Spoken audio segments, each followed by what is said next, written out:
जय श्री कृष्णा। राधे राधे दोस्तों, मैं आप सभी का दोस्त रामदास साहनी। हमारे इस platform future of India coaching centre पर आपका दिल से स्वागत है।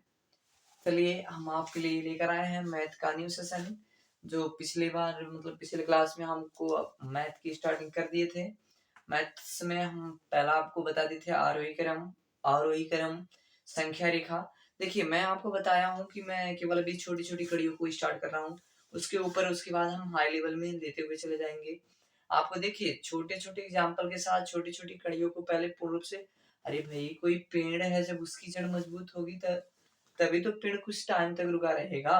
कि जड़ ही नहीं मजबूत है तो पेड़ रुका रहेगा? नहीं रुका रहेगा। तो पहले आप अपने बेस को मजबूत रखिए, छोटे छोटे कड़ी को मजबूत रखिए, उसके बाद आपकी बड़ी कड़ी स्वतः ही मजबूत हो जाएगी। ठीक है, आगे चलते हैं। यहाँ पे देखिए, आज का हमारा सेशन है जो हम आपको बताए थे कि हम आपको कल पढ़ाएंगे भिन्नात्मक संख्या या भिन्न संख्या। ठीक है, तो चलिए उसी पे कुछ चर्चा करते हैं। आज हम आपको पढ़ाएंगे, क्या क्या पढ़ाएंगे पहले देखिए।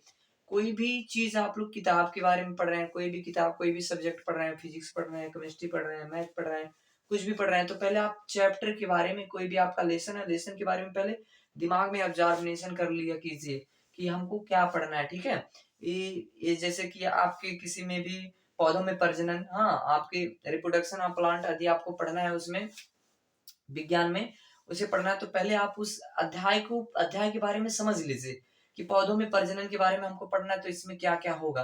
केवल पौधे में प्रजनन होगा, हाँ, और ये सब पौधे के बारे में अध्ययन करेंगे। अरे भाई, उसमें तो फिजिक्स नहीं आएगा ना आपका कि एक केमिकल मिलाओ, ऐसे मिलाओ, वो मिलाओ, केमिस्ट्री का पार्ट करो, ये सब नहीं आएगा ना। तो केवल बायोलॉजी, केवल उसमें पौधे के बारे में ही अध्ययन करेंगे। इसी प्रकार से कोई भी अध्याय आप लोग पढ़ने से पहले उस अध्याय के बारे में नॉलेज ले लीजिए। उसके आवरण, जैसे कवर होता है, किताब का कवर होता है, तो उसी प्रकार से आपको कवर ऊपरी ऊपरी भाग को पहले समझ लीजिए, उसके बाद उसके अंदर की टॉपिक को समझिए। चलिए, हम लोग कम टू पॉइंट मुद्दे पे आते हैं। आज का हमारा वीडियो है भिन्नात्मक संख्या या भिन्न संख्याएं। ठीक है, भिन्नात्मक संख्या या भिन्न संख्याएं। देखिए, भिन्नात्मक संख्या क्या होती है भैया, भिन्न संख्या किन्हें कहते हैं? तो देखिए, भिन्न संख्या उन्हें कहते हैं, भिन्न क्या होता है? ठीक है, भिन्न क्या होता है?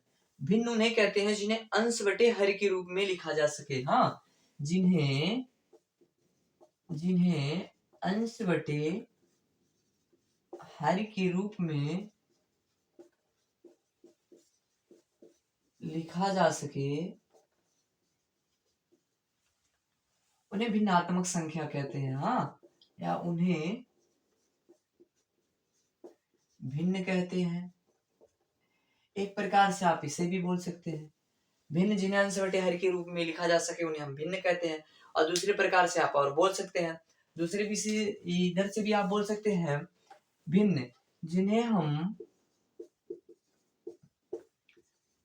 हम पी बाई क्यू के रूप में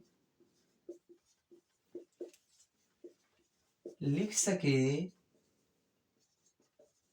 उन्हें हम भिन्न संख्याएं कहते हैं।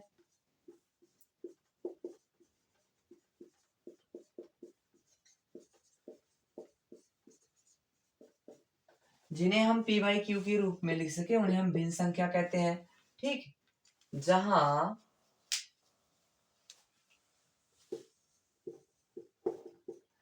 q is not equal then 0। हाँ, इसका मान 0 नहीं होना चाहिए। ठीक है, और दूसरी भाषा में यहां से देख लीजिए, और हमें भी कह सकते हैं p बराबर अंश और q बराबर क्या, हर।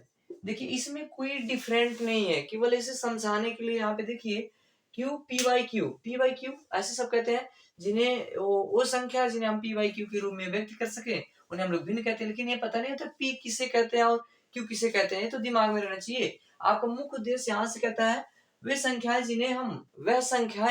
जिन्हें हम अंश बटे हर के रूप में लिख सके उसे हम क्या क्या कहते हैं, भिन्नात्मक संख्या, भिन्न संख्या कहते हैं। ठीक है, जिन्हें हम पी बाई क्यू के रूप में लिख सके उन्हें हम क्या कहते हैं, भिन्न संख्या कहते हैं।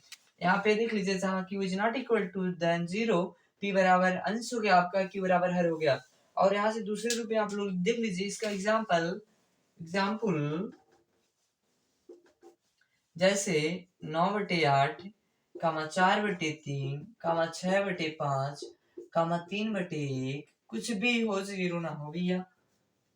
वहां से देखिए 3/9, 6/5, ये आपकी इत्यादि ऐसे अनेकों संख्याएं आपको आती हैं। ठीक है, ऐसे आपके अनेकों संख्या आ जाएंगी जो आपकी कौन सी संख्या होंगी, भिन्न संख्याएं होंगी। ठीक है, चलिए यहाँ से देख लीजिए, आप लोग इसे नोट कर लीजिए। इसके आगे हम बढ़ते जाएंगे। यहाँ से पहले इनको देख लीजिए इसी तरीके से, इसे नोट कर लीजिए।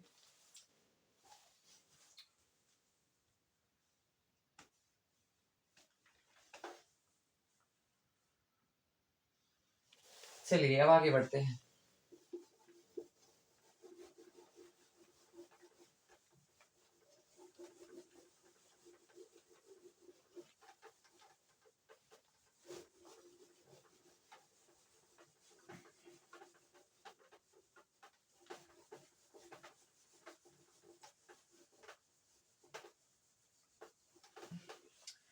आगे बढ़ते हैं। देखिए भिन्न तो आपको समझ में आ गया, भिन्न किन्हें कहते हैं, जिन्हें p/q के रूप में, अंश/हर के रूप में लिखा जा सके, उन्हें हम लोग क्या कहते हैं, भिन्न कहते हैं।